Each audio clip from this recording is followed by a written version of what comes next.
తర్వాత వీరిద్దరి మధ్య మనస్పర్ధలు మొదలయ్యాయి. అలా ఈ మనస్పర్ధలు గొడవలుగా మారి దివ్యభారతిని డిప్రెషన్లోనికి తీసుకువెళ్ళడానికి ఎంతో సమయం పట్టలేదు. ఈ డిప్రెషన్లో దివ్యభారతి విపరీతంగా మద్యం తాగడం, టాక్సిక్ డ్రగ్స్ తీసుకోవడం లాంటివి చేసింది. అలా దివ్యభారతి కాపురం మొత్తం పెళ్ళైన కొంతకాలానికి మనస్పర్ధలతో గొడవలతో నిండిపోయింది. వీరి మధ్య ఏం జరిగినా అదంతా బయట ప్రపంచానికి పెద్దగా తెలియదు. అపార్ట్మెంట్స్లో చుట్టూ ఉండే ఫ్లాట్స్ వాళ్ళకి, కొంతమంది దగ్గర ఫ్రెండ్స్కి మాత్రమే ఈ విషయం తెలుసు.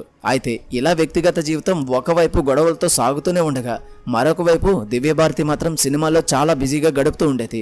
అలాంటి సమయంలో 1993 మార్చి 12న ముంబైలో వరుసగా పేలుళ్లు జరగడం, ఒక్కసారిగా ముంబై మొత్తం అల్లకల్లోలం కావడం, దేశవ్యాప్తంగా హై అలర్ట్ ప్రకటించడం, ఇలా దేశాన్ని దిగ్భ్రాంతికి గురి చేసే సంఘటనలు జరిగాయి. ఈ పేలుళ్ల వెనుక డీ గ్యాంగ్ ఉందన్న విషయం బయటికి రావడంతో డీ గ్యాంగ్తో సంబంధాలు ఉన్న ప్రతి ఒక్కరూ జాగ్రత్త పడడం మొదలుపెట్టారు. ముఖ్యంగా ఆ రోజుల్లో డీ గ్యాంగ్కి మెయిన్